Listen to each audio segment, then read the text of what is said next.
Welcome, everyone, to What the Force, and welcome to an episode of The Power of Myth and Symbolism in Star Wars. And with me for most of these is Ty Black. Hello! Woohoo! Hi, and we're covering, I don't know, maybe our favorite thing in Star Wars that has come out in the last year.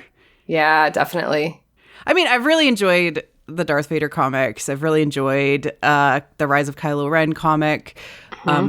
And Resistance Reborn was completely solid. Crass of Fate. Age of Resistance comics were pretty good. Age of Resistance comics. Like, there's been a lot of good stuff, and it's all been on brand. But nothing has been so on theme from a mythic perspective as The Mandalorian. Mm-hmm. Written, produced by Jon Favreau and Dave Filoni. Mm-hmm. Showrun, basically, by those two. And yeah. We went to Celebration together back. Oh, I was hoping you were going to go back to that, because this was really interesting, our journey with this show. And I think a lot of people can relate. Yeah. So maybe talk about your experience, because people who have been listening to the show for a while maybe caught my Mandalorian segment with Alex Kane, Once Upon a Time in the Outer Rim. Mm-hmm.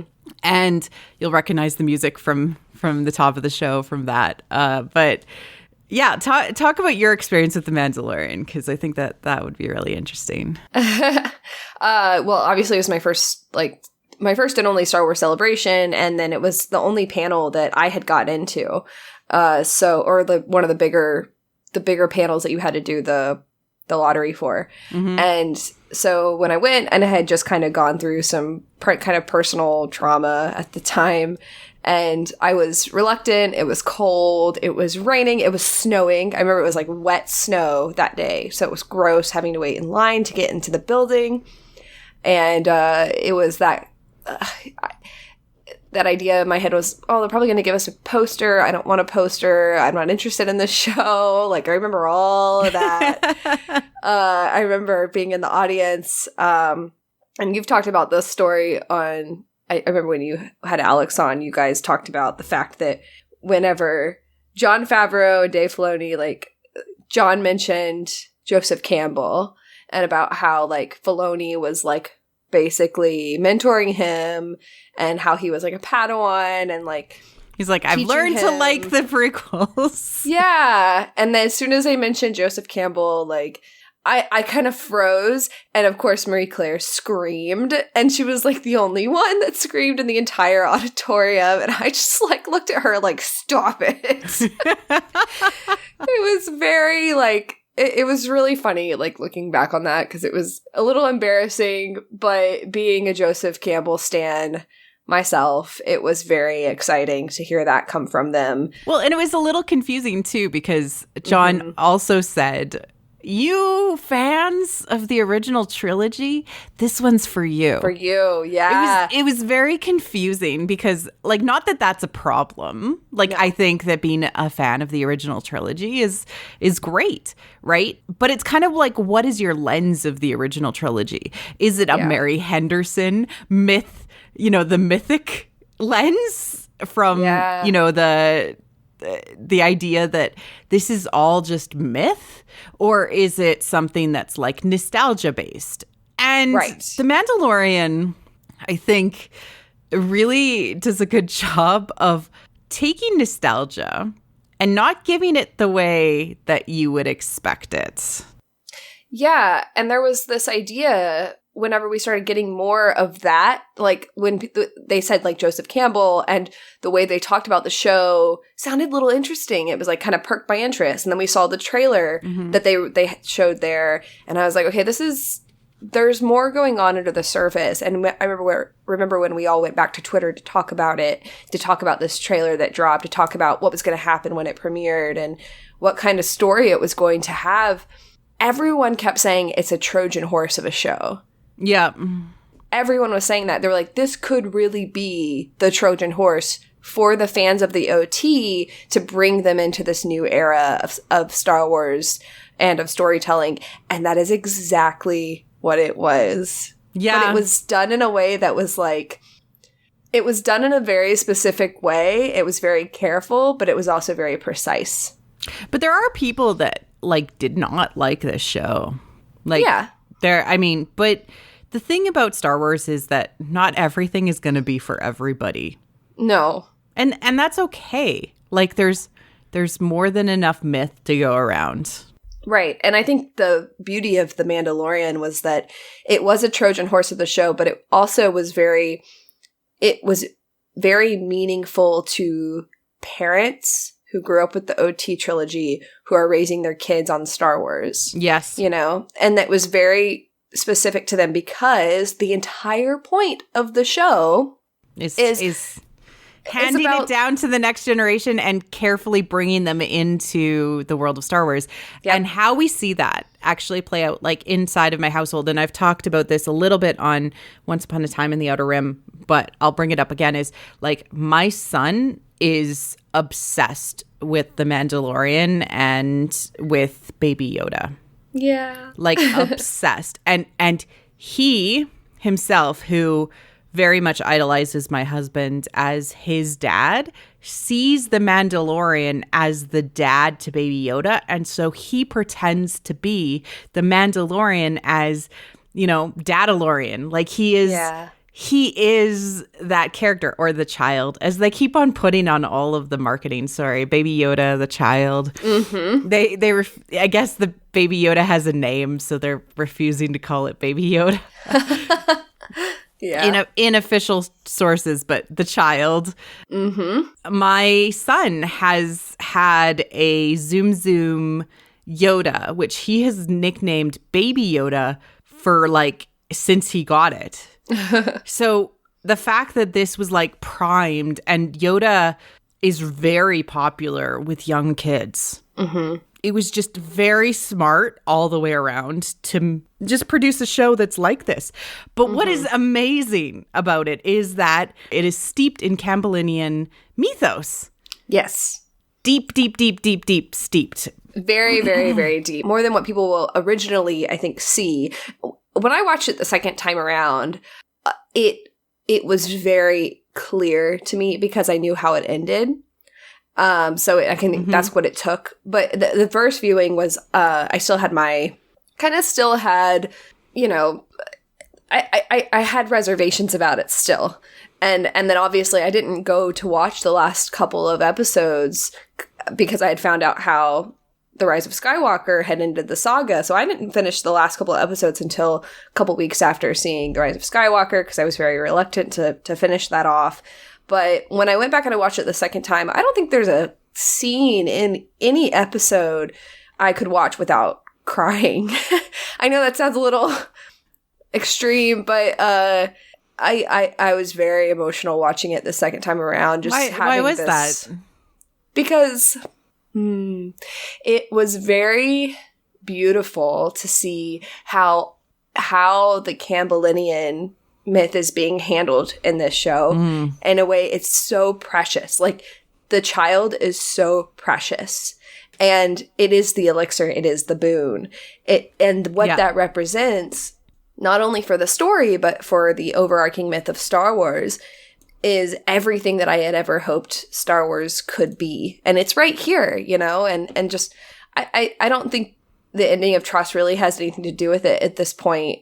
If TROS would have ended on a good note, this still would be a beautiful story, and this still would be an incredibly accurate use of the Campbellian monomyth.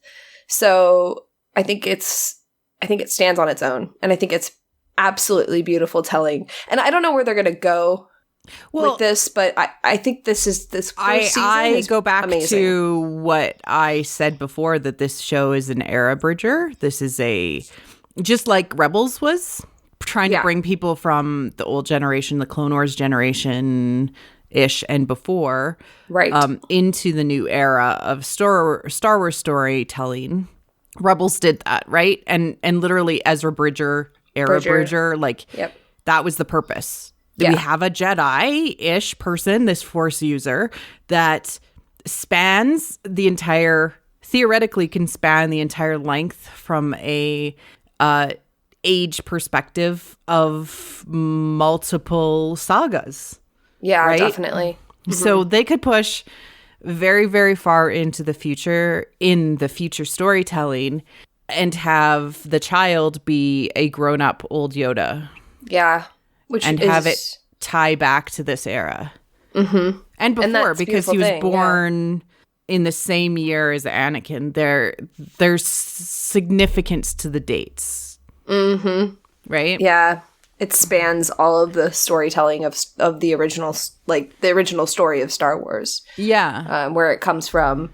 Yeah, no, it's very specific. And Werner Herzog specifically talking about how John had talked to him about how he was building a new mythology with Star Wars is really interesting. Like, there's just so many interesting words, like when people talk about it. And even during that panel, like how it was presented, it was like, as much as it said that, you know, for the fans of the original trilogy, this one's for you. Like, but it was like, it's not that, you know? Like, it's not that. It is that, but it isn't. It's an teaching error. It's teaching the new way. Yeah. It's teaching the new way to the old fans. Yeah. And we'll get into like exactly like kind of where the meta textual kind of interpretation of the show is in regards to the fandom and regards to the franchise. I watched a clip yesterday of Jon Favreau, a bunch of them, Dave Filoni, talking about how they had to get over the idea of that helmet just being attributed to Boba Fett. And they were like, how do we have this be its own thing? And they said some fans see it and they think of Mandalore because they've seen Rebels and they've seen Clone Wars and they know some of this other background about who Boba Fett was, and they understand who the Mandalorians were. But then other fans might not know that. And it, just that alone, like that way of thinking alone, to understand that everybody's Star Wars experience is unique to them, and they might not necessarily understand the reference that is being made, and that they're careful and they're thoughtful and they understand the power of the myth, makes me so happy. Exactly. And they understand the power. They understand they can't just put a callback in there and have it have weight if there's no weight in the current story. Wow, how odd. They understand some things other creators do not. But not everybody has seen all of Star Wars. Some people haven't seen any of Star Wars. And like literally, I have a good friend who's just a Disney fan. And like super into Disney, so went to Galaxy's Edge and decided to buy Disney Plus because they're super into Disney, and checked out The Mandalorian and loved it, and had like seen one Star Wars movie. Yeah. That's the goal, because then there's a whole new world for people to explore. Mandalorian is somebody's first Star Wars. Yeah. And that's exciting. That's the same with Rebels. That's the same with Lego Star Wars. That's the same with Clone Wars. That's the same with the sequel trilogy. Yeah. Like, you have to get that. And if you get that, then that's amazing, because it's going to open up the new world. Now, people are going to be like, what was with that black lightsaber, if they didn't already know? Or fans who see the black lightsaber are like, oh my God, that's the dark saber. You know? Yeah. So our thesis statement is, for this episode, like for what we're talking about, like this whole point of this conversation is that the Mandalorian not only fits the structure of the monomyth, which is, you know, the structure of the Star Wars myth, but it fits the meta myth of the Star Wars franchise. Yes. It fits the story of the fans, and it fits the story of the point. Like, what is the point of Star Wars? So, and I want to say, like, if you want to understand what metamyth is in a little bit more detail, I had a really good episode with Ken Liu about a year ago, where we talked about myth and myth making in Star Wars, and what is mythology. And it really helped me contextualize what happened with The Rise of Skywalker and how it is very divisive in people who liked it and people who didn't like it.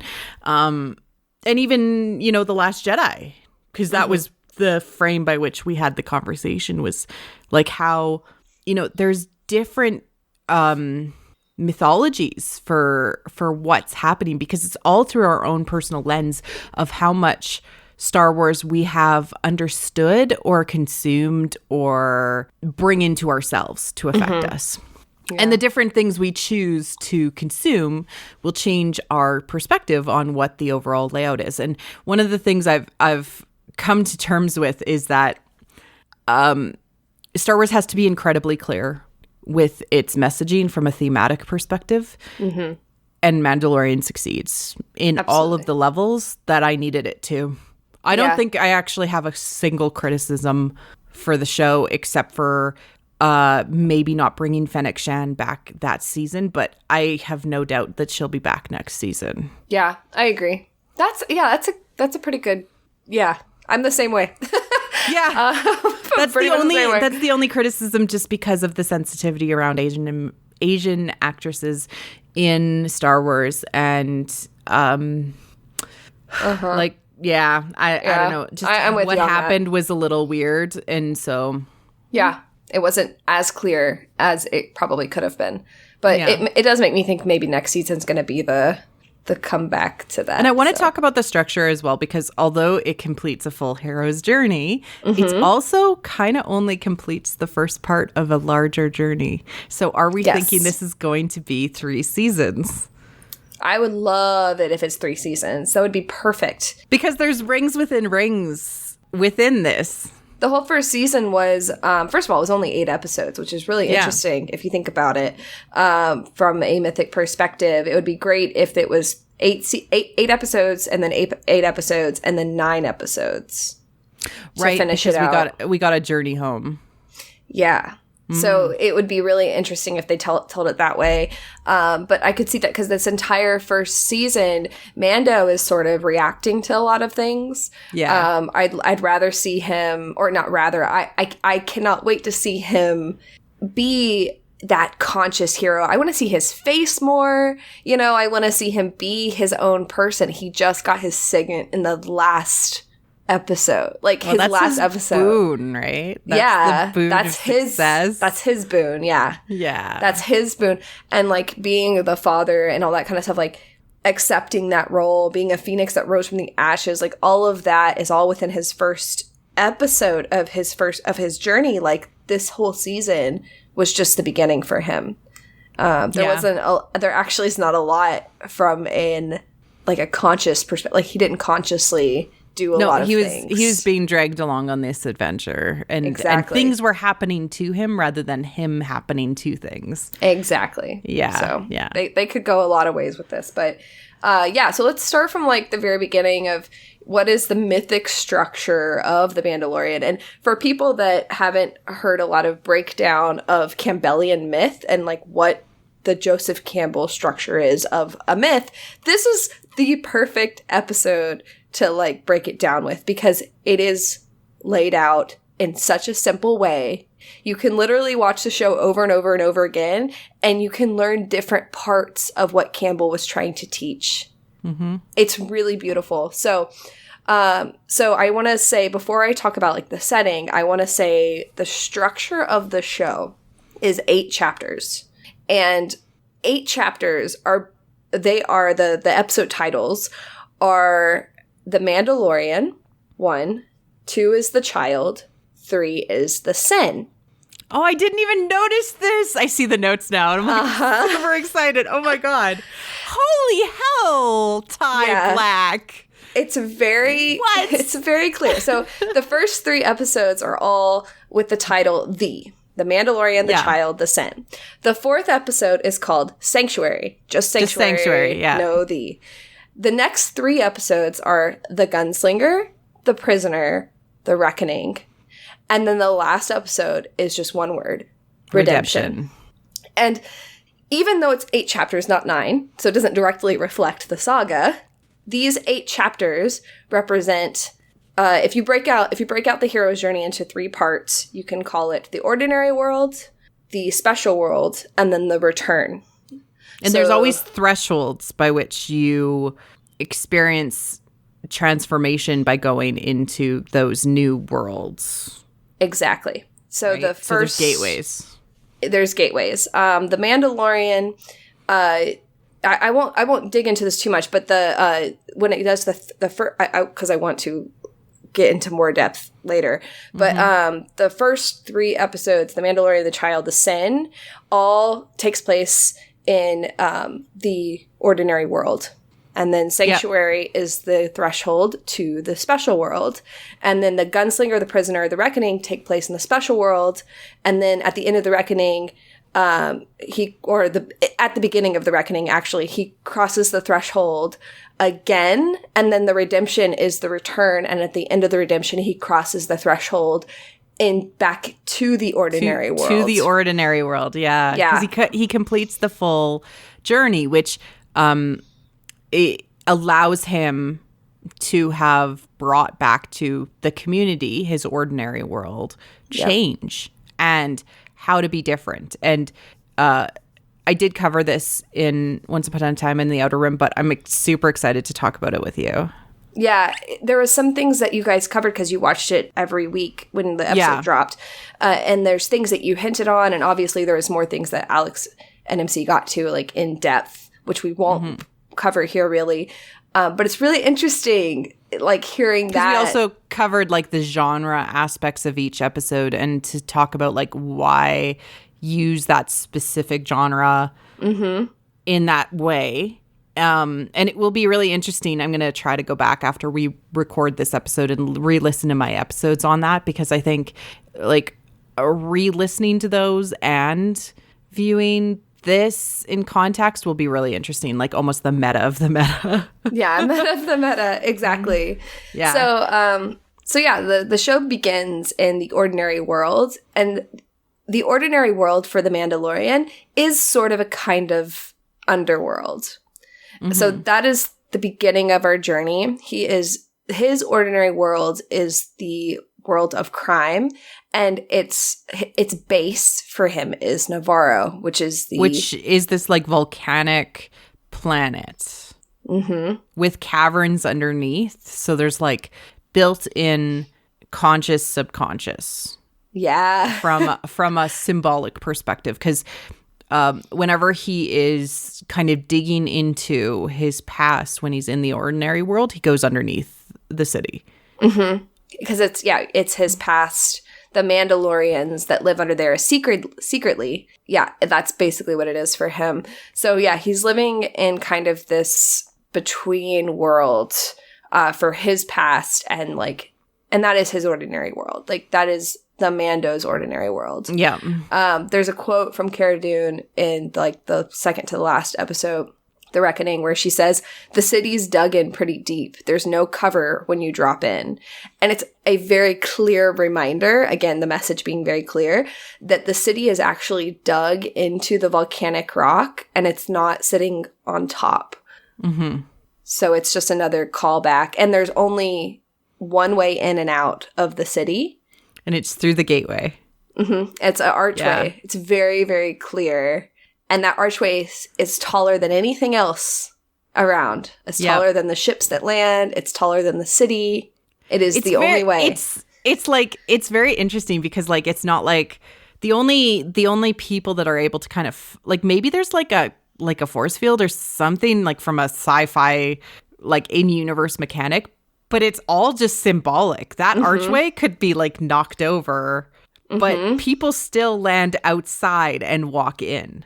Yeah. It's very weird. And they could have had, like, Cara say, "Oh yeah, we can't land above the city because they'll see us." But they said, like, the city's dug in pretty deep. There's no cover when you drop in. Like, they visualized it for us. It's not a sci-fi explanation. It's a thematic explanation. Yeah. So I think that's really cool. So that's the ordinary world. That's where the journey begins, and that's where the journey ends, right? Mando comes back, and Cara decides to stay there at the end. Like, that's a very clear thing, saying, like, this place can be redeemed. This is a good place. The ordinary world is a good place if you give it the elixir, you give it the boon it needs to continue on. Yeah. And the special world, where you go and you find this boon or this elixir. Wait. Yeah. So I think it's important to talk about what is the ordinary world's elixir? Okay. Oh, well, I mean, it's well, okay, so the ordinary world in Navarro. Mm-hmm. What is the thing that's missing? Children. It's missing children. It's missing community. It's missing community. It's missing, like, mothers. There are some women in the mix, but there's no, like, mothers. There is the blacksmith who decides to stay. Yeah. She runs the forge for the Mandalorians. She is like a martial mother in some ways. She is the motherly soul of the Mandalorian community because she takes care of everybody else and makes sure that they're armored and taken care of, right? Absolutely. But she lives underground and doesn't, like, ever come up. So that's also important.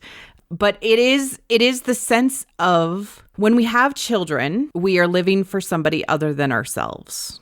Yeah. Whereas before the ordinary world transforms at the end, you're only living for yourself. Yeah.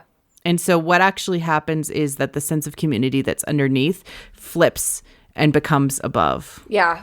And that's with her staying and with Kara staying and the other with guy. With Griff changing his perspective to be taking care of the community. He learned that through protecting the child. Yeah. And it wasn't like they're going to be totally different people. I mean, in the very end, he says that he's like, some of my favorite people are bounty hunters. Like, I'm still going to be a bounty hunter. Like, I'm still going to keep doing what I'm doing. But there's something more important than just money. Yeah. Right? What is more important than money? It is the healing that can be brought by the next generation, which is literally what happens to Griff when Baby Yoda, the child, heals him. Yeah. He's like, we got to take care of each other now. He learns that. He learns that. That is community, family, all of those things. Yeah. It's beautiful. Yeah, it's beautiful. So that's Navarro is the ordinary world. And again, full circle, full journey with that. But the special world in The Mandalorian is the empty void of space. It is the world of possibilities. Where does Mando choose to go? And this is kind of the kicker, because this is Mando's story. I remember when he left Navarro for the first time, I said to myself, he could literally go anywhere. Where is he going to choose to go? And the point is always Mando chooses where he wants to go because he knows that place already. He only chooses what is familiar because people only choose what they know. And that is the only way that they can actually get to know who they are, right? Well, he doesn't know Tatooine, but that's because he gets waylaid on the road. And that episode comes in a very specific part of his journey. Yes. Which is where he does need to go, where he doesn't know, right? Yes. So, but the whole point is, like, the magical world is filled with possibilities. And I think the most interesting thing is, like, they show him in the ship a lot with just, you know, kind of in the empty void of space. And it's always really quiet, you know? It's always like him kind of floating above the planet that he's left or what that he's going to. And it's quiet. It's, you know, you're thinking about what's going on. He doesn't talk a lot. You know, maybe the child is with him and is, you know, doing things to kind of rattle him or whatever. But to me, that was the perfect view of what the special world is. You know, if you can go out into that empty void of space within yourself, there is nothing but possibilities. Yeah. But you always choose what you know, and that's the funny part. You choose what you know unless you're thrown off course. But yeah, so well, he goes to the planet with the sanctuary because he's aware of it. And like nobody would find him there, basically. Right. But he is still found. He's still found. Yeah. Yeah. So let's start from the beginning of the hero's journey. And I'll try to kind of go through this pretty quickly. The ordinary world, we're starting on Navarro, and it's the episode The Mandalorian. And this is the part in the hero's journey where he sets off an adventure, but he doesn't know it's an adventure because it's just another bounty hunter job. He meets the mentor, who is Queel. Yeah. And obviously at the end of this episode is like the big twist because he meets the child. And it's like the coolest reveal ever, and y'all talked about it on the other show. So the second episode, The Child, is the refusal of the call. It's kind of like the reluctant hero in a way. Yeah. He wants the bounty, but he doesn't really care about the child, right? That's where we're at. That's that's where the refusal is, because he's not taking the actual call of the hero's journey. He's just wanting to get the bounty where it needs to go. So when you listen to Quill talk in this episode, he says some very specific things, especially near the end, because I think, like, from a meta perspective, Quill knows that the child is the elixir, or the container of the elixir, basically, like, because the child represents everything that is missing from both the Mandalorian and the ordinary world, which is the myth, the community. Insert what you are missing, basically. Yeah. And he says, "May the child live, and that you will be rewarded handsomely." Yeah, which means kind of different things. Yeah, like everything that Quill says is so specific. Like, and there's something about the Jawas that I always got out of this episode, that the Jawas never destroy, they scavenge. Yeah, it's very important. Quill makes that very important. There's lots of little bits throughout. Like, if you just listen to what Quill says, you're like, what is really going on in this show? Yeah, it's really, everything he says is really important. So he has like kind of the reluctant hero moment. He goes after the child. He finds he has to get the egg for the Jawas, and then the child saves him, and that's your supernatural aid moment, right? That's the moment at which the hero is saved by something that he doesn't understand. Mm-hmm. And he literally is like has that conversation with Quill, and it's like, Quill's like, "Tell me again what happened. I still don't understand." He's like, "Neither do I." Like, they have a conversation to point out that this is not, and we as the audience who maybe are familiar with the Force are like, wow, Baby Yoda is the Force. That's so exciting. And that's fine. We know what it is. Right? But the characters themselves are like, literally like, WTF, what the hell, what the Force, like, what? Like, they don't know what these things are. They've only heard legends. Yeah. And the Mandalorian hasn't really heard the legends. Like, he's very new to all of this. So now he's going on, Mandalorian's going on his road of trials, but he's not crossed the threshold yet. Yeah, because he doesn't cross it until he fully decides to commit to the path, his journey. Yeah. Yeah. So he brings child back. He gets the because he denies the journey. He refuses the call, and he brings the child back to the clients. Yeah, there's a few moments, I think, where he refuses the call, and he's like the reluctant hero. Yeah, brings the child back and gets the best car, and he gets his armor made, gets the Whispering Bird's weapon, which ends up saving him and the child, and takes the child, and the whole scene is shot in a way that shows you that Mando has to get through the archway. Like, he has to get out of Navarro through that one entry and exit point through the archway with the child to get to his ship. It's very important. And as soon as he crosses that through the archway, that is him crossing the threshold, and he is met by Griff. Right? He's met by Griff there, and with that last confrontation, and he again it's him making the decision, like, no, this is what I'm going to do. This is my journey. This is my path, and I'm choosing this now, despite everything. And the beauty of the Mandalorians helping him is obviously like a big part of that, because the Mandalorians themselves have their own, I think, heroic journey as well. So them choosing to help him is also was them starting on their own transformation as a community from hiding into something else that we don't know yet. We'll probably discover through the next season. Absolutely, because the whole thing is about like the Mandalorian. What is this creed? What does it mean? What does it mean for these people who have been wiped out through the purge of the Empire? And what does it mean for them to come back from that? Well, and like the heavy, he's got a name. He's like I forget what his name is, but whose voice that flies and like sends him off, like his like at the end. And it's very like, people have commented how cheesy that was, but I'm like, literally he's going off on his journey. He's just like saying goodbye, like good job.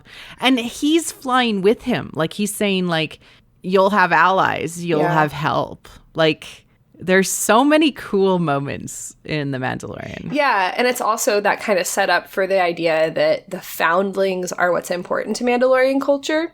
So, and not just to Mandalorian culture, but I think that's the meta for the whole myth, that foundlings are important. But we'll get to that too. But it's about the children. It's about the children coming into the mythology. Yeah, and that's not me and you. That's like my son. That's my daughter. That's the next generation. Yeah, needs to be brought up in the mythology. Right, protect the myth for them, to pass down to them. Yeah. So the sin is really, the whole episode is about him crossing the threshold and making the decision to save this boon and to save this child. But he doesn't know why. He doesn't know it's a boon or an elixir of any import as of yet. He just knows that by his creed, this is what he should do. And so he sets out on the special world, and he's already kind of, dipped a toe in the special world, but this is really the special world now, because again, it's by choice. And so he goes to Sanctuary, and he doesn't have a fob to return to Navarro. He doesn't have a mission that he is going on. Like, these are the important things. He is choosing to leave, and he has nowhere to go. Yeah. In his mind, right? Yeah. So there's nothing that is calling him back to Navarro at this time. Right.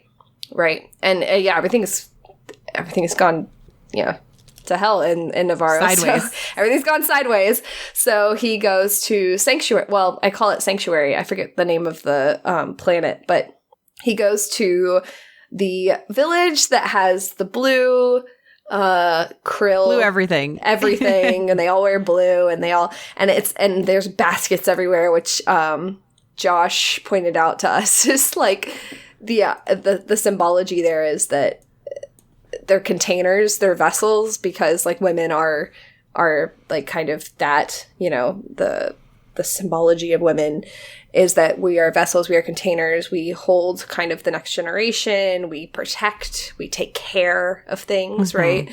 So it's the very female imagery going on there, feminine imagery. And Sanctuary is interesting because in the hero's journey, it's obviously the gathering of allies. That's where he meets Cara Dune. That's where he meets the woman who's kind of a love interest for him. It's more trials, but it's also the meeting with the goddess. Yes. Because of all the feminine imagery. And this is exactly where it's supposed to be on the journey, which again, fascinating. If you're studying Campbell and if you happen upon this show, it is Campbell. So but like it's set in a very like Western feel. Like it's almost the exact like the village is under attack. We've got to save it from, the raiders that are coming in to raid it. It also has a fantasy-like feel because it's almost like the orc in the woods and these like orc-like creatures attack. Yeah. Yeah, it's true. Attack the village, right? So like it has these like fantasy or Western feel to it individually if you were just to take that episode. But in the course of the whole season, it's just on the road of trials. Yeah. There's a lot wrapped up in here, but none of it is a psychological choice that the Mandalorian is making. That the Mandalorian is making as of yet. A lot of this again is stuff that's happening to him. It is the descent. It's a part of the descent. Meeting with the goddess is a part of the descent. So this is him realizing and like the realization at the end of the episode is that he wants to stay there, and then the second realization is he wants the child to stay there. Maybe he can't stay there. And this is very American monomyth. Yeah. He tries very hard to say, like, oh, I will leave and sacrifice myself. But the child could stay. The women and the children first, you know. Exactly. He tries to do that, but the story won't let him. Yeah. Which is different than the American monomyth in the end. The child won't let you, the story won't let you sacrifice yourself in the same way. Yeah. And because in the Campbellian monomyth. Right. The only way that he can protect the child is to keep the child with him and to continue on the journey. And he doesn't know what that is. Like, he still doesn't really know what the journey is for him. So he just continues on. And which is interesting because the next episode is the gunslinger. And yes, this one is where he... Was there a gunslinger in this entire episode? I mean, was it like... No. It was. You're right. It wasn't. Wait, what's a gunslinger in terms of like definition and story? I mean, other than like it's a lone gunman. It's a lone gunman. I mean, she was in a way, but I don't think it wasn't really about her though. It was about, I think the gunslinger is about Mando. Yeah. Yeah, it's more metaphorical than that, though. Yeah. So, okay. So, actually, let me pose this. So, on the Campbellian journey, this particular part of the myth is the atonement with the father. Yeah. And there is no father in this episode. Except for the Mandalorian. And it's usually about the hero coming to terms with his father. But this is actually him coming to terms with his younger self. Yes. Who is... This is so fascinating. Who is representative of the like young kid in that episode. Let me grab his name. One sec. Pell. No, that Pele Toro. Yeah. He is mentoring him. He's protecting him. He sacrifices things like for him in a lot of ways. Yeah, and he tries to show him how to be different. Yeah. And it's almost like he's trying to show him, hey, kid, here's a different path, right? Like he even shows, like, when he's speaking, he's like, well, the only way we're going to get past the Sand People, the Tusken Raiders, is by negotiating with them. And he shows him a different way. He tries to continuously show the younger version, the money-hungry, reputation-hungry version of himself a different way. And in the end, he can only kill that former version of himself. Yeah. And the idea of the atonement with the father is to kill the father. Yeah. And so what Mando does, and what the father is, it doesn't have to be your literal dad, which with Kylo Ren, it is his literal dad, right? But it can be the former version of yourself. It can be the former version of yourself because the point of it is that it represents power. It represents the inability to have power. It represents the ability to have power. Like, it's however the character themselves is struggling with power. And Mando's view of struggling with power is not having any. But the realization is that he's more powerful with a purpose. Yeah. And his purpose is protecting the child, the safety of the child, all of those things. Yeah. He realizes that because the child is being held captive by Toro. The only way that he can get past that moment is to say, no, I've got to protect the child no matter what. Yeah, absolutely. And he has help from like the feminine with the motherly figure that is there to help him, which is really interesting. Yeah. Reluctant mother. The reluctant mother. I loved her character. I loved her. Pele, yeah. Yeah. And then you make a note here that this is actually passing the second threshold is the ultimate boon. So what is the ultimate boon? It's this family together, like this inseparable duo, and what they represent, which is something like Josh Johnson, our good friend, who we often go to second check our logic on, hey, is this Campbellian? Yeah. Like, because like I've read it, you know, you've done all this research, and it's like sometimes we just need to be like, are we getting this right? Because Campbell sometimes talks in circles. Yeah, and things like and that. Josh has read like almost every single book of Campbell's to put that into perspective. And thought about it a lot, and taken understands notes. it. Yeah. So like what I feel like every episode of The Mandalorian, I would call Josh before I would record with Alex and be like, okay, so this is what I'm getting. And he would like either agree or like add something. And so I quoted him a bunch when we were recording Once Upon a Time in the Outer Rim. But one thing that is really important to realize is that the life and death cycle of Campbell is very, very important. And so the idea that you now understand that your life must give way for the purpose of the child or the children that you have, and that their life needs to come first is like the biggest realization that you can have. Yeah. Like that you are the baby until you have a baby of your own. Yeah. And then they are the baby, and everything is for them to survive and live on. And that's just how life and death works. Literally in the universe is the only reason we exist is to procreate and have the new generation. I'm sorry to say, but that is like life and death cycles of nature. Right. Is we are driven to have babies so that that baby can live on. And through that baby, we have a glimpse of immortality because they have the ability to carry on our genetics and our teachings and our mistakes and our successes. Yeah. It's at that purely like raw instinct, that psychological thing that's within a lot of people. And it doesn't have to end up that way. You don't have to procreate in order to experience that. You can... No. And it can be how you pass on yourself to the next generation. They're not related. Exactly. But he is his son. Exactly. Because he is taking on the understanding of what is important to him. Exactly. And that is the beauty of it. It's that pairing of that found family idea alongside like what is our base instinct like to do as a civilization, you know? And that's I think it's absolutely beautiful. So I hope I said that well. You did. It was very well said.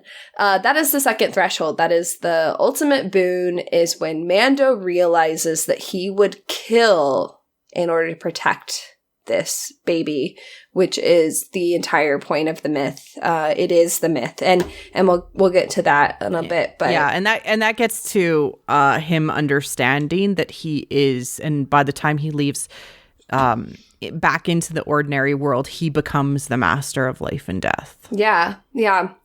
So that's the end of the gunslinger, the climax of the hero's journey, I would say. And it's funny because a lot of people didn't like this episode, and we have like I loved it. We have this theory that George. There's this theory that like George Lucas like ghost wrote it, which I'm still loving. It's the only episode that Filoni wrote. Yeah. So either Dave Filoni is writing the best homage to George Lucas that I have ever written, because this is not his style of writing. Okay, so I'm just going to go off for a minute. This is not his style of writing. No, not at all. If you go and read his like episodes he's written for Rebels or for the Clone Wars, this is not Dave Filoni's writing. This is like, there's motorcycle races. Everybody has a name. That's also something. Nobody has a freaking name until this episode. Nobody is directly named. They don't introduce themselves. They don't say what their freaking names are until this episode. And then ongoing from this episode, everyone has names. Oh, interesting. Very interesting. Everyone gets a freaking name. I have to say it's kind of like a video. Verbal name. Right? Yeah. Because I had to look at the subtitles to see what people's freaking names were. I did too, yeah. No, it feels very video gamey to me, but in a good way. It's like how like my favorite video games are, like the cutscenes of my favorite video games always have like the name of the person, even if they don't say what their name is, you know? And it has like this elaborate like storyline behind it that has nothing to do with the main storyline that you're doing for the video game, you know? And I don't even think Kara got a name. Omura didn't get a name. Like the one kid in Omura's town, her daughter got a name. Yeah. Yeah. And I find it really interesting. Again, it's that marriage between things that I don't like and things that I like. It's a lot of video gamey kind of feeling where there's a lot of action and a lot of like, yeah, let's go on these bikes in the desert. And I was like watching that, I was like, this is so cool. But it's not something I usually like, but I liked it because, yeah, he had a name and he had a purpose, and I didn't know what was going to happen, and I was really confused as to what was going on and what was the whole, like, how did this relate back to the child, and how did this relate back to the main story? It felt like a side quest, but it wasn't. But it went to the Holy Land from a Star Wars perspective. The Tatooine. Yeah. Tatooine is like the Holy Land, right? Like it is like it is the most holy of places because it had the Chosen One living there. It had Luke living there, and I guess now Rey from a savior perspective visiting there. Yeah. I know. You have to include, it's part of the mythology now, even if we don't like parts of it. Anyways, Tatooine is important, and the fact that he basically goes through his crucible in a way to prove what is important to himself truthfully, like reaffirm what is important to him. Yeah. He made the initial decision, but this is his reaffirmation of what is important, which is his life is now in service of saving the foundling. Yeah. Because he sacrificed. Messaging is reaffirmed from the beginning of the series. The foundlings are the future. Like, it is literally beaten into our heads in the most gentle of with little pillows. Like, but like, do you know what I'm saying? Like, these things are important. The child is important. Yeah. The future is important. The foundlings are the future. Yeah. Like, they talk about this repetitively because that's how we get this message from a mythic perspective put into our heads. That's why the Mandalorians have the repetitive of "this is the way," and Quill constantly says, "I have spoken." It is to it's like a refrain in a song, or like from a religious perspective, it is like saying, blessed be, whatever, right? Remember this. Remember this, or this is the word of God. Yeah. It is. This is the word. This is the word. This is the way. I have spoken. It is to say, and that was the message. Yeah. I know it's going to sound so sacrilege to some people, but that is the point of doing that. Like, if that's what gets into people's head, that repetition of it doubles down on the message. It makes it so much more clear. The foundlings are the future. Yeah. We're going to see I feel like we might see a transformation of that saying, those sayings. We might get a new version of it and we should probably talk about what we might see in season 2 too. At the end. So that was the end of the Gunslinger, is him crossing over the second threshold and recognizing the ultimate boon. So now we're at the climax of the hero's journey, which is the very bottom, like 6 o'clock on the wheel of the hero's journey. If you want to visualize it like I do. So the return, everything that happens in the second half of the hero's journey is the return. So, but wait, we're not there yet because we still have another episode before we go to the return. This is what's so interesting. So the Mandalorian isn't satisfied after the Gunslinger, the atonement with the father, all that kind of stuff. It's all very psychological. But because he hasn't dealt with some of his shadows. Yeah. So his shadows. I know. Okay, like sorry, I just always threw my pen. I love this episode. This is my favorite episode. This is my favorite episode. Oh my God. And for a lot of it makes me so happy. But what's I still need to throw this question out there. So there is so many parallels to Vader in this whole show.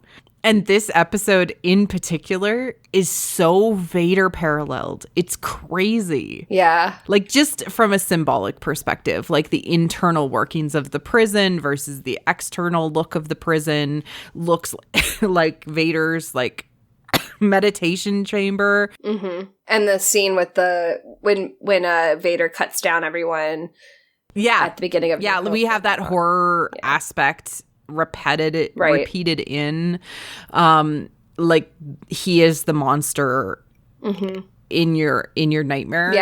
It does transfer us from that A New Hope perspective of that scene to the Rogue One perspective of that scene in the entire episode. Like, it transfers us from that pristine white look of the hallway to the red look where Vader kills everyone with the blinking light and whatnot. Yeah. And we have the one New Republic person that's wearing, like, the one New Republic officer on the ship's helm, right? Yeah. One guy manning the automated ship, who's played by Matt Lanter, who plays Anakin Skywalker in Clone Wars. Yeah. I forgot about that. Oh my God. But he looks like the first person that Vader kills in A New Hope. Yeah. With the helmet. And he looks like those Rogue One dudes. Yeah. Like, that he kills in the hallway. Like, there's some weird symbolic parallels happening, and I still haven't figured out exactly what it means yet.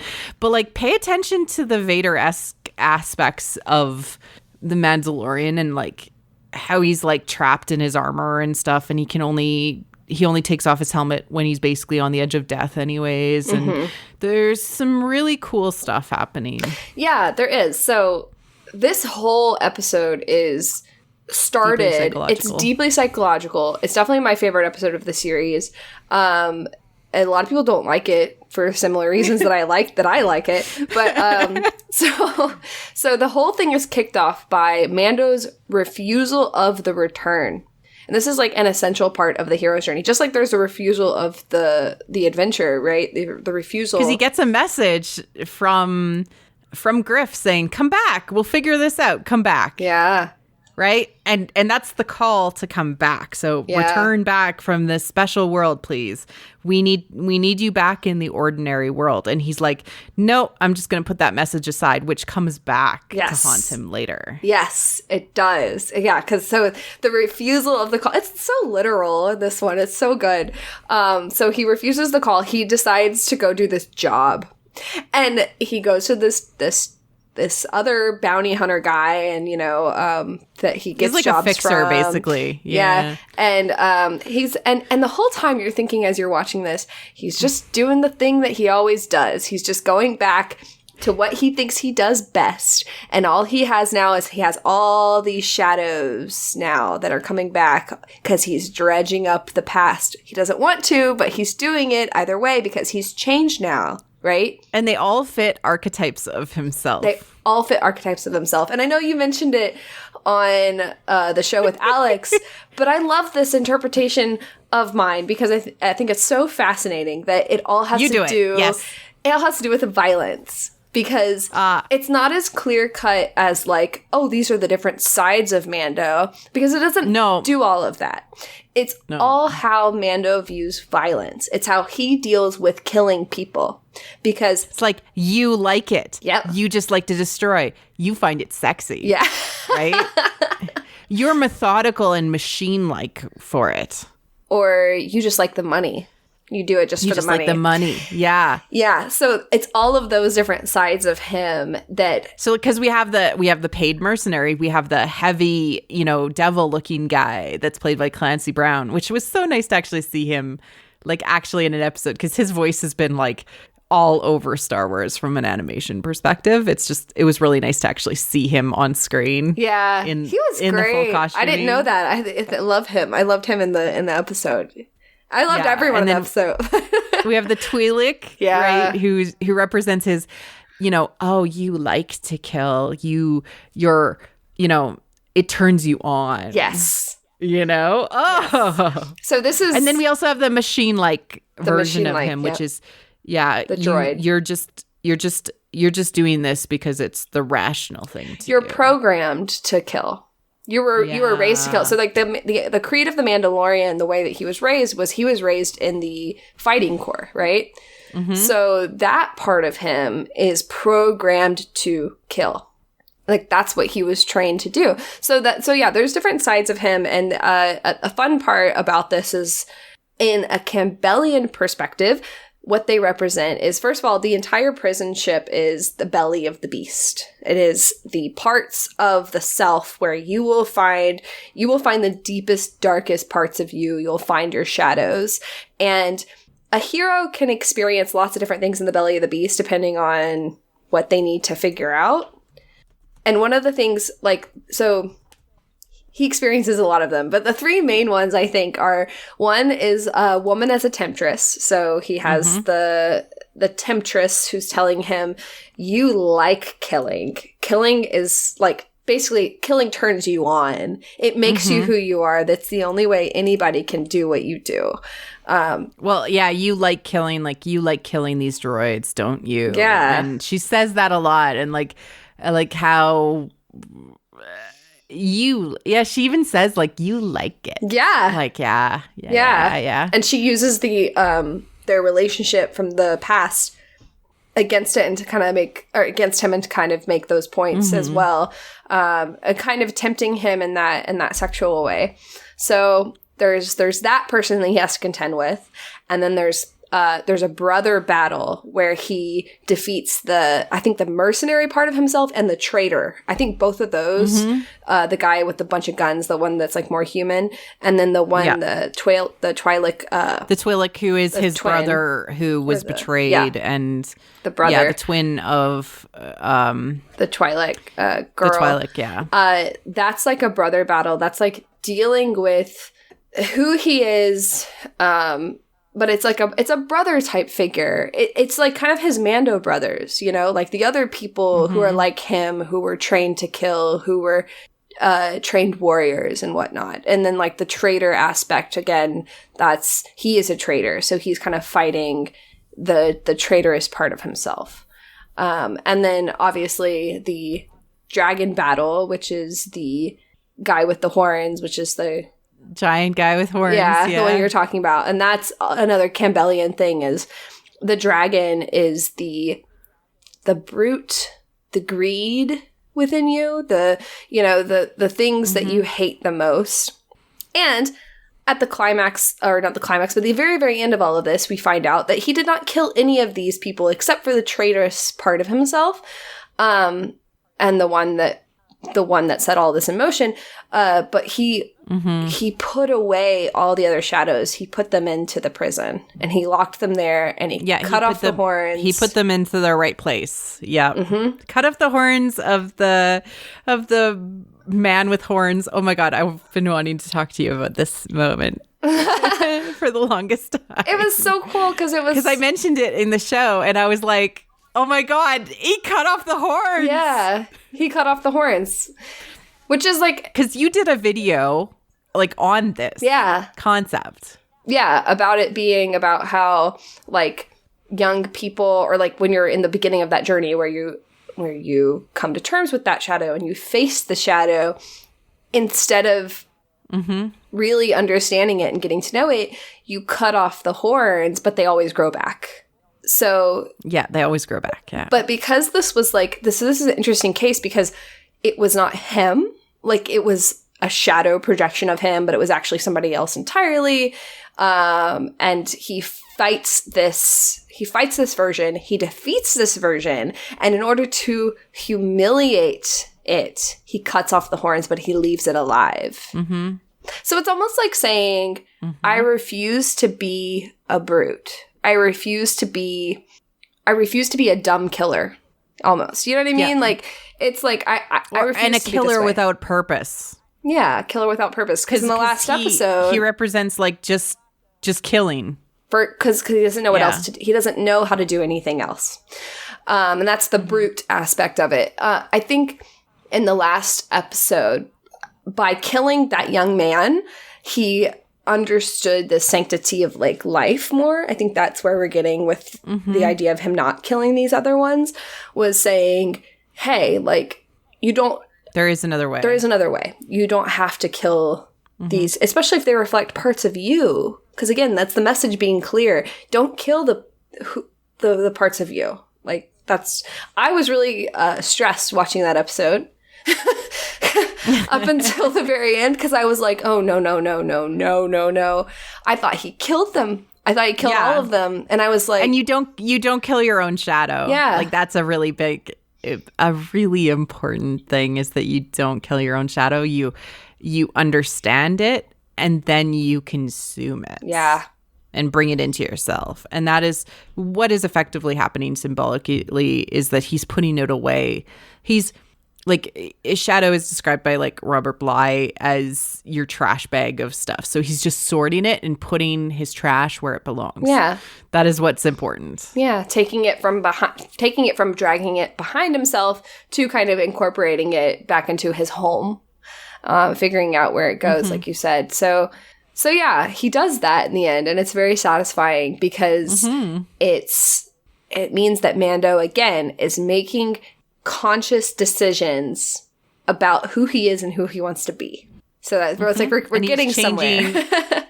He's changing his normal attitude on how he would handle any situation, which is, until this point, he has just basically killed everything that has come in his path. Yeah. That has gotten in his way. Yeah. Then, because he has no other choice, the call is still coming. He realizes he needs to come back at the start of the reckoning. Yep. The reckoning. Fascinating word to use, because the reckoning in this context, by definition, means to settle an account, right? To settle something. So he goes back, and this is the beginning of the return. Well, it's because he can't avoid the fact that all of these things have still happened, and his home, the ordinary world, is still in trouble. Yeah. It is his ordinary world. He comes from this place. He left that place in a state of chaos. He has to go back and deal with what he did. Yeah. So he goes back. Well, he does a kind of like a regathering of allies, which is a really cool, interesting kind of spin on the Campbellian myth, because usually like the hero goes back alone and all of his allies have like chosen their own paths, but like this is like a regathering of them, and he brings them all to this like, okay, we need to protect this child, we need to go back, we need to figure this out together. Again, this is all very Star Wars, because it's never going to go away. Yeah, this is never going to go away unless we handle it. And that's a big thing, too, in Star Wars itself. Big thing in Star Wars, yeah. If we ignore it, it will never go away. Exactly. We need to actively choose to take action. And that happens with the rebellion. That happens with all of the big heroes make the decision to take action. That is the big moment of them understanding themselves. Well, because the galaxy is huge. They could go run and hide, but they choose not to. That's what makes you a hero in Star Wars universe. Yeah. And what's really interesting is that IG and especially Reborn IG-11, Quill and Kara are all like the better versions of himself that he wishes he could be. Yeah. Which I don't think he realizes at that point that he has become the better person, and that, I mean, I guess he has some more transformation to undergo at this point. So he feels like, I can't do it alone. I need to bring in the people who got me where I am now. If you look at, like, Kara is this warrior person that also needs to become more womanly, more feminine. Taking care of the baby, yep. IG is a killer droid, like Mando himself, that has turned into a nanny droid. And Quill, who has become retired, who was retired and disinterested, has accepted to help him. Yep. Look at all of those three people as lenses of the Mandalorian's journey. Yeah. And then Griff, you get Griff that you picked up along the way. So great. Yeah, Griff as well. So we've literally replaced like 4 people with 4 people that are different. Yeah, that's after the prisoner. That's true. Yeah, that's directly the escaped after prisoner, and it's and Griff is like the underworld aspect of himself that does things for money, but now with a soul. Oh, I didn't think about it like that quite. Yeah, because we have a woman, we have a droid, we have an older like former slave person. Yeah, it's really interesting. Very interesting. Yeah, so he picks them all up and says, "We're gonna go deal with Navarro, and we're gonna go deal with the client, so that he can't have the child." And this is the summons to return and the true crossing through the second threshold. This is the second threshold. And it's literally, again, like it looks like it's the return, but it's not, because he goes back through the archway. It's not quite the return yet, because Mando still has to undergo a death and resurrection. So he's going, which he does. So he's going back to his ordinary world, and he crosses through that threshold, but this is only the second threshold symbolically. And through all of this, like, obviously he confronts the client, and you get some really interesting lines here, which we'll talk about in a minute. But from a Campbellian perspective, he loses his mentor at the end of this episode. So this is when Quill dies. Yep. And it's like the departure of the mentor, which is, like if you think about it, like in A New Hope, when Obi-Wan gets killed. I know Obi-Wan Kenobi. Yeah, so it's like Qui-Gon Jinn. Qui-Gon Jinn, yeah. So it's Han Solo. Yeah. For Rey. Yep. So it's that kind of thing. Like, Quill was sort of destined to die, sadly, by the structure of the myth, because he was the mentor. Like, he had to die. It was really sad the way he went. Kanan, I cried. Kanan and Rebels. Oh yeah. Oh god. I was very sad. I was like, oh my god, is he actually dead? But then I'm like, shit, he's the mentor. He's the mentor, exactly. The mentor has to die in order to be a part of the legacy that's passed down. So the next episode is Redemption. That's what it is called. It is what it's all about, and it's beautiful. So in this episode, Mandalorian experiences a death and resurrection in every possible way. So what's cool is that it's like the trooper with the fire. He has like the fire flamethrower. He's burning down their place where they're hiding, and Mando lets them all escape, and he's like, "Go without me." And so he's kind of... Yeah, he keeps on trying to sacrifice himself. He does. He keeps trying to sacrifice himself. And at the very last moment, he's like, I'm going to die. Like, he's accepted it. And then he's laying in the flames, and this is after, like, the child kind of saves them, like, lets them get away, and, like, IG-11 comes up, and he's like, I'm not gonna let you die, like, you just need some Bacta spray. With his, like, spray? Yeah. Yeah, just like, here's some Bactin. Some Bacta spray, yeah. And he's like, spray. He's like, your core processor has been injured, but I could heal it. And then he's like, my core processor, and he's like, that's a joke. It was supposed to make you feel better. It's just a really funny little moment, but that is Mando's death and resurrection, and the taking off of the mask is kind of like the sealing of that. It is. That's him. His face. That's him. I know. It's like the first time I saw it, he's I cried. Reborn as Din Djarin. Yes. And we hear his name for the first time in this episode. Yes, Din Djarin. Yes. Ooh, we'll get into that in a moment too. So yeah, Din Djarin, his name is said in this episode, and by Moff Gideon, and he dies as the Mandalorian, and he is resurrected as Din Djarin, and they have even.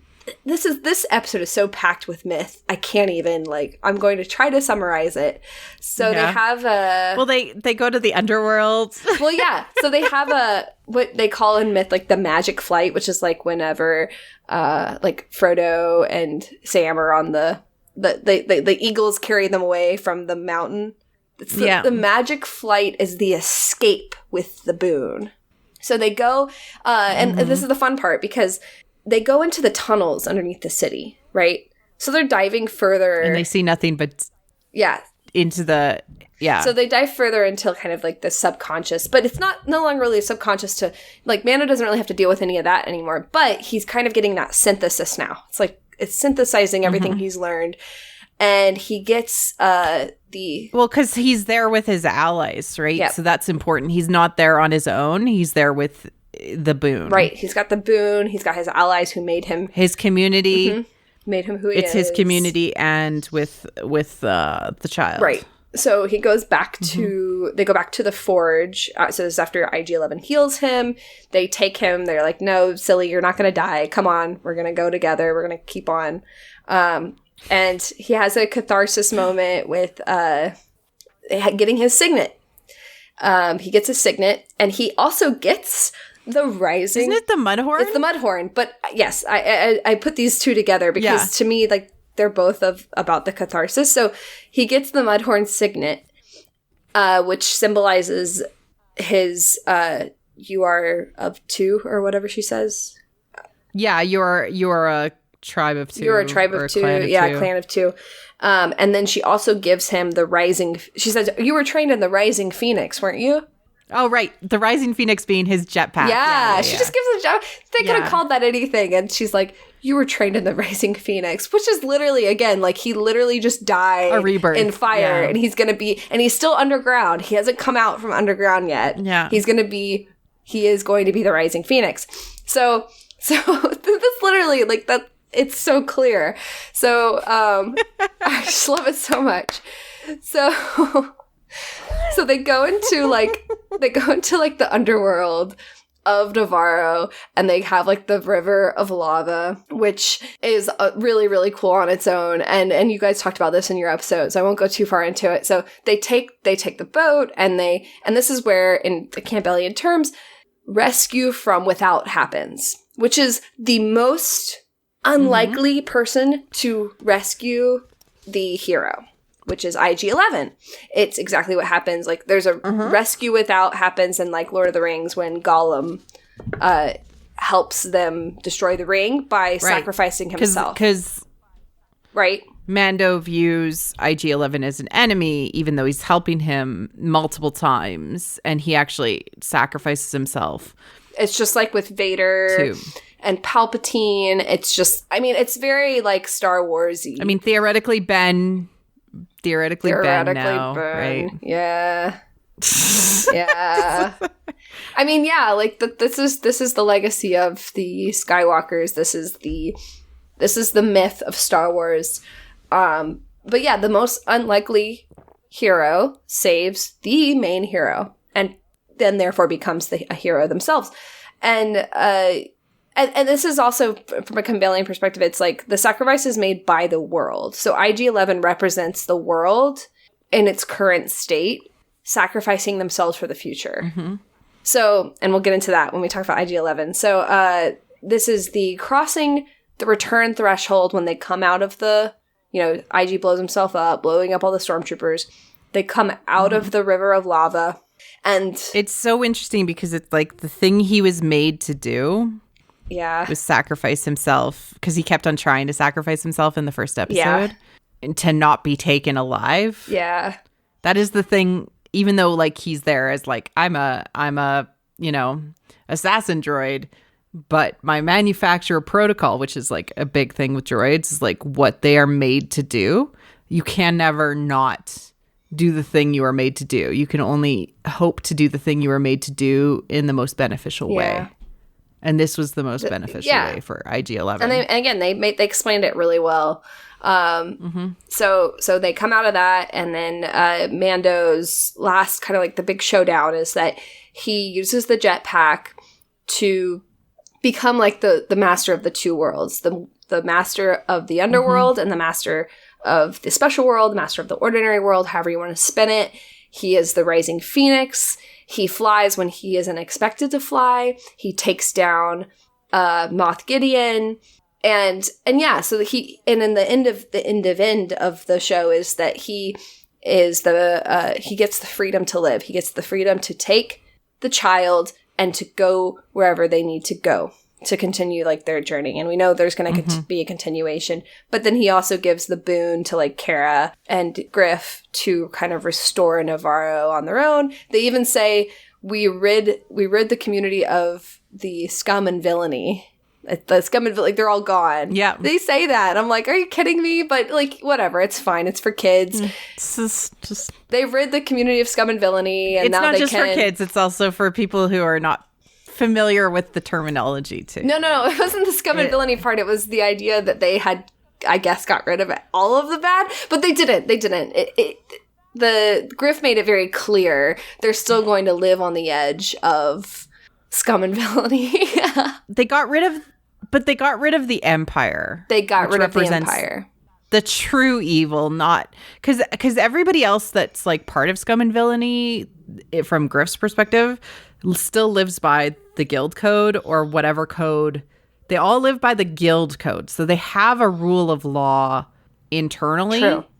But the Empire was not, the former Empire, like, you know, with Moff Gideon and the client, were not aligned to that code. Yeah. They broke the code multiple times by sending multiple bounty hunters after the same quarry. Mm-hmm. True. Right? Like, true. They were not, they didn't align to the community's rules. And so not only was the community restored to better because they care about the community, but also they got rid of the current threat. True. Yeah, that's true. So we have like the whole like analysis of like this whole journey, this whole show in terms of like Campbellian mythic, you know, cycle and the journey and whatnot. But in a meta perspective, I think we want to get into some of the individual things here. And I specifically would like to cover the child, IG-11, and Moff Gideon. And then we'll cover some overall themes. Okay. Yeah. So what does the child represent? The child is the mythology of Star Wars. Because every time that you think about what Yoda represents to George Lucas, George Lucas never wanted to define Yoda's background, where he came from, why he was so powerful. He just existed. Yeah. Right? He and anytime that like you want to look at a picture of George talking about Star Wars, he often has his Yoda statue next to him. Yeah. Right?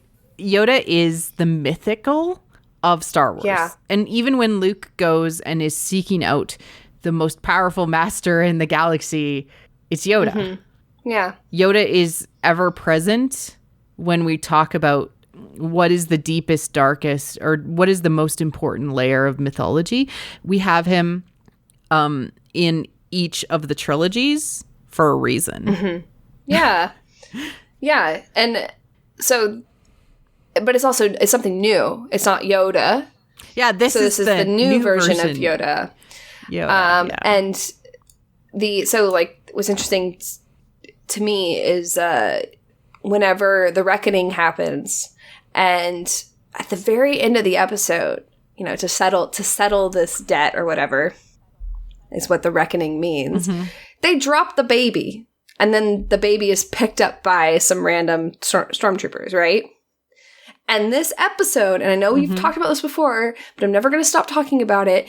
It was the last episode to air before The Rise of Skywalker came out. I know. So the reckoning to settle an account felt like, and from the client's words and what he says to them when they arrive, when they don't have the baby, but he thinks they have the baby, right? He thinks that they have the myth. This is so metatextual in such a creepy way.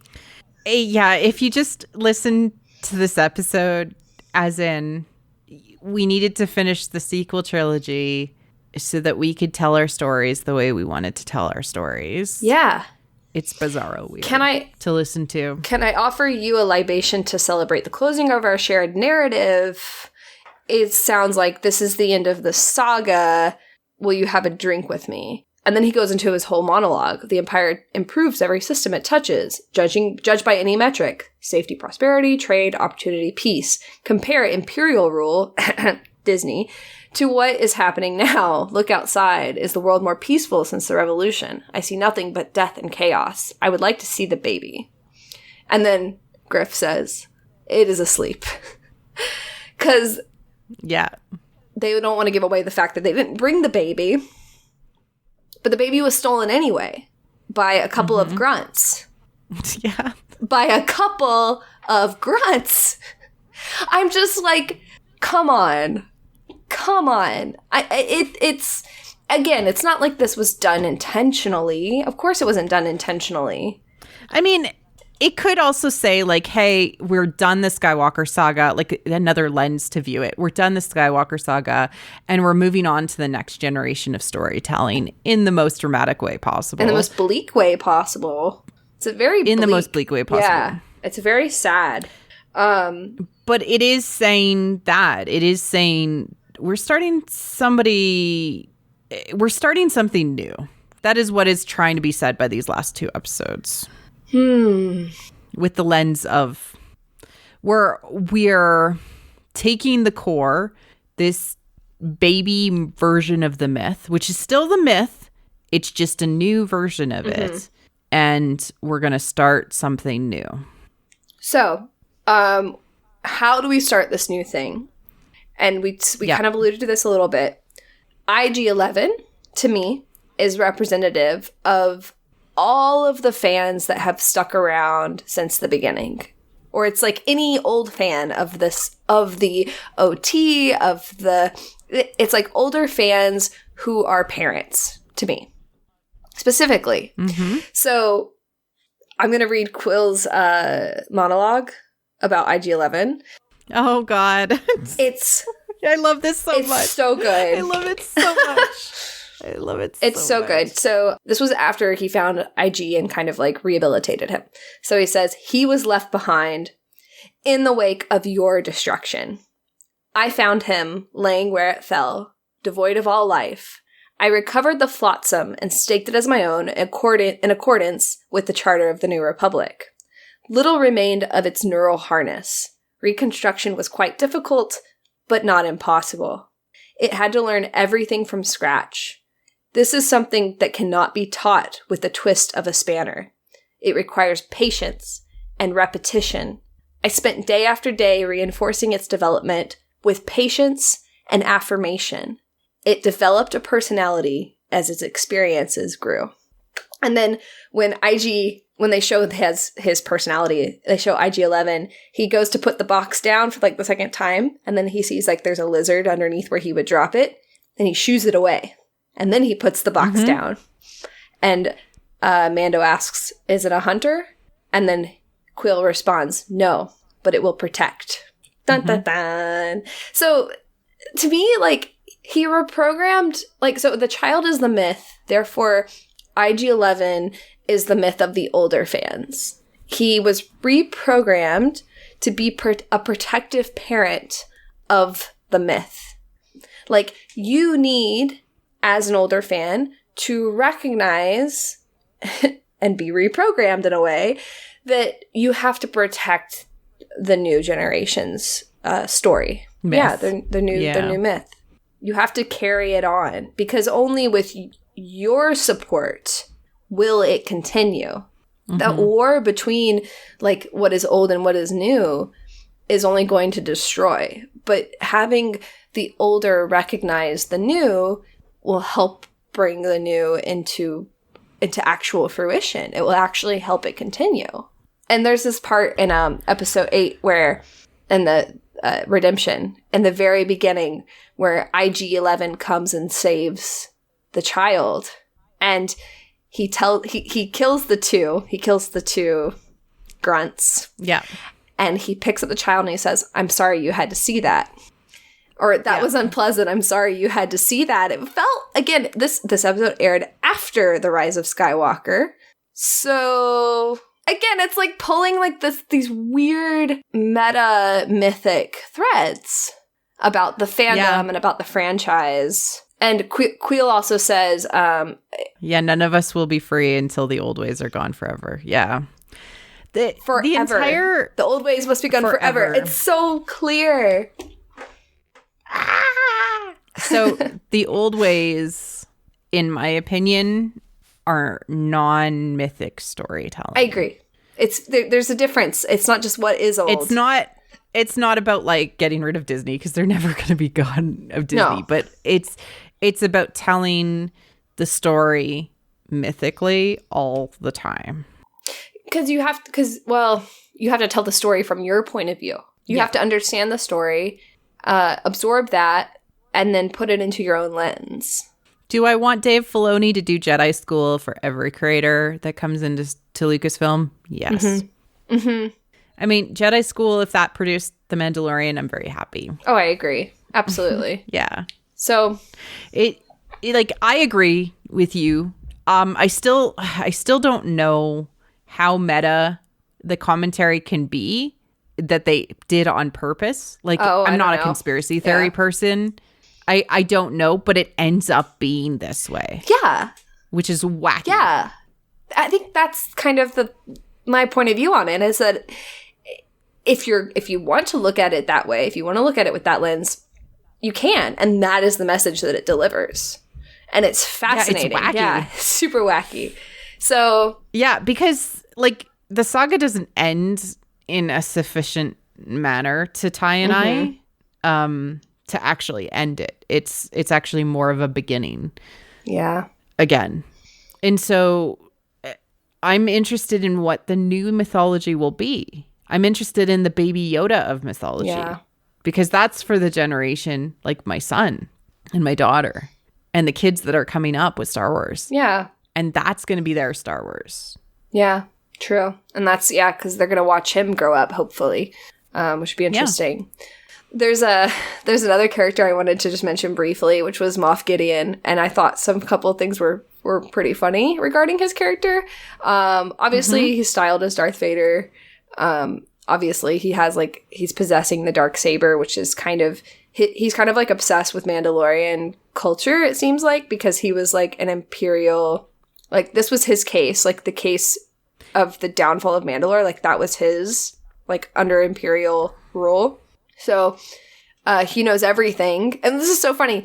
So when he shows up in The Reckoning, I don't remember exactly which episode it is. It's The Reckoning or Redemption. He shows up. He knows everybody's name and he knows all their history. Yeah, he's like, he says like Cara Dune's like whole name and says where she's from. And he says, talks about Griff. He talks about, he's the first. He would win Star Wars Trivial Pursuit. Yep. So my whole sub note for him is that he is the master of Star Wars trivia. Like he literally is everything. Like female fans like just go, ugh, yeah, because all the time, like women are like, you know, when women say that they're fans of Star Wars, men always say, well, I bet I know Star Wars more than you. Let me quiz you on some things. Like, I bet you don't know this. I bet you don't know that. And here comes Moff Gideon, like knowing everything about everyone. So he is the ultimate villain, according to many female fans, I would think.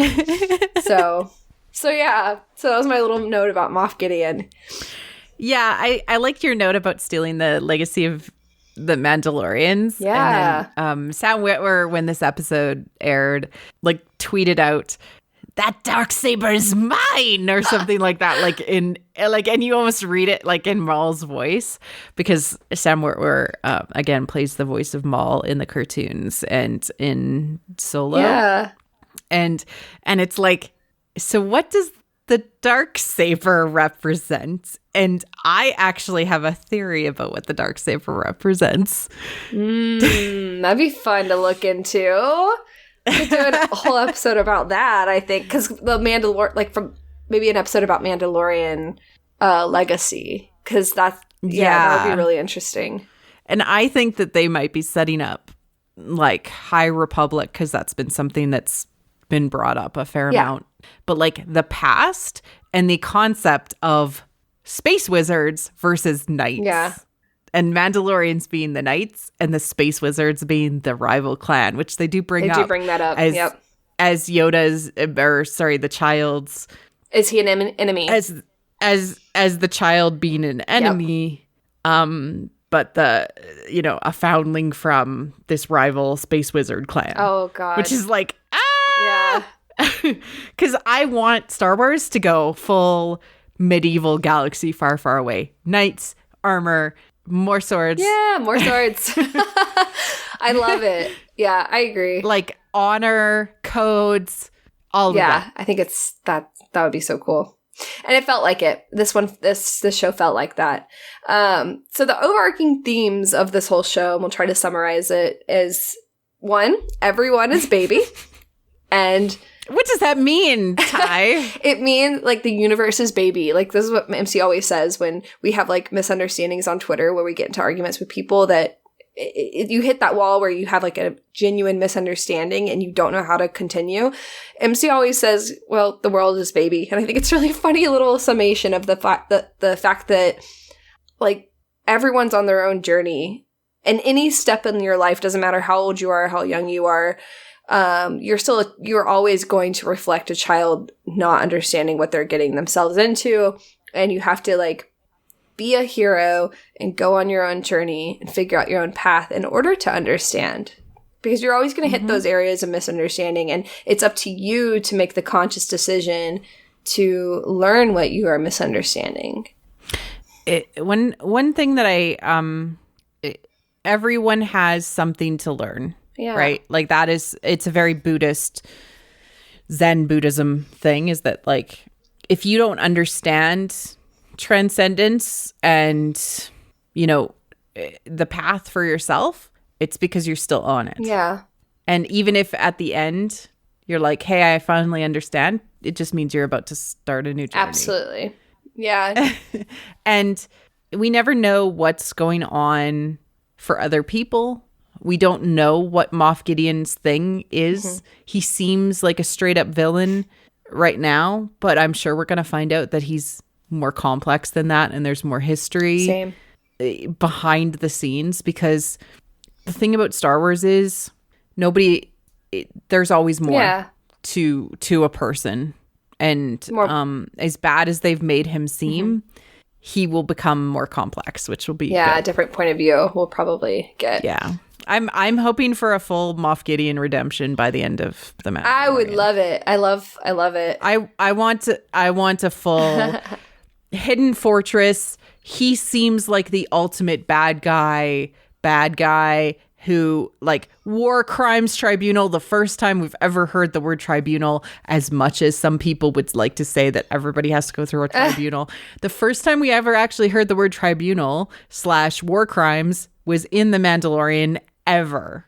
In referencing Gideon. Yeah. I thought he was, I thought he started So, yeah, I would love to see him break down in tears and really just reap what he sows kind of thing. Like, just really like get down on his knees and ask for forgiveness. And that would be beautiful, because... And then full living atonement, where he is the key to because he is, so from a Campbellian perspective, the person, the weapon that dealt the wound must be the one that heals it.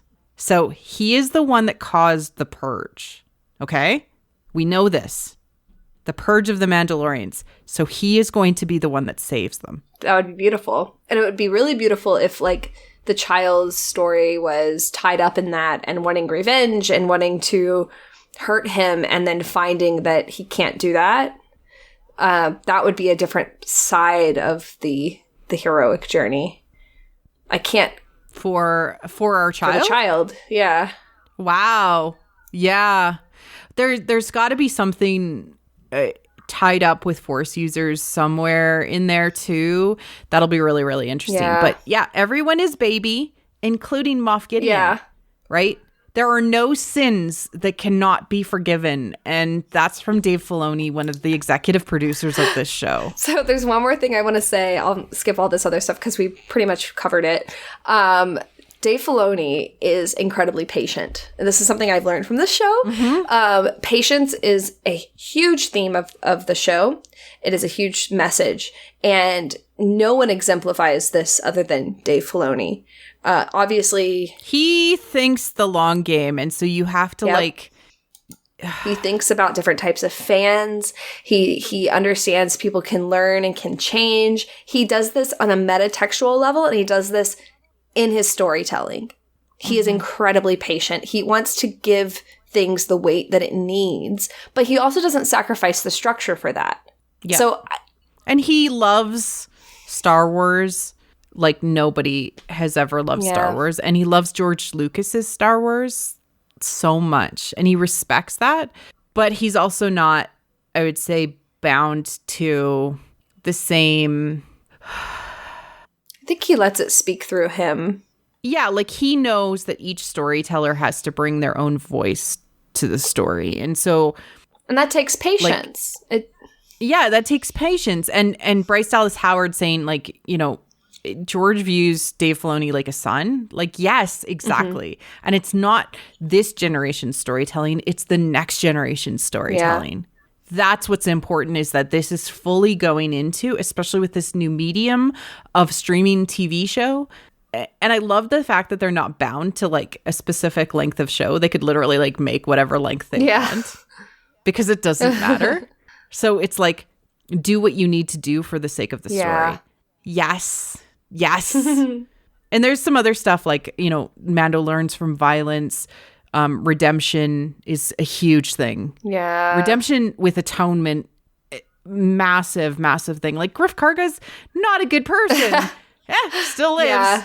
I swear we're going to see Moff Gideon be redeemed by the end and living atonement and help the Mandalorians like find basically their home. Yeah. There's going to be something to do with that by the end of the whole show. So.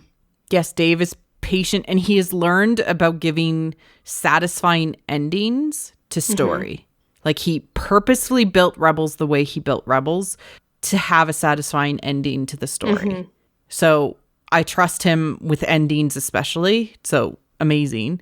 Found family, which we have seen with the child, and they are now a family.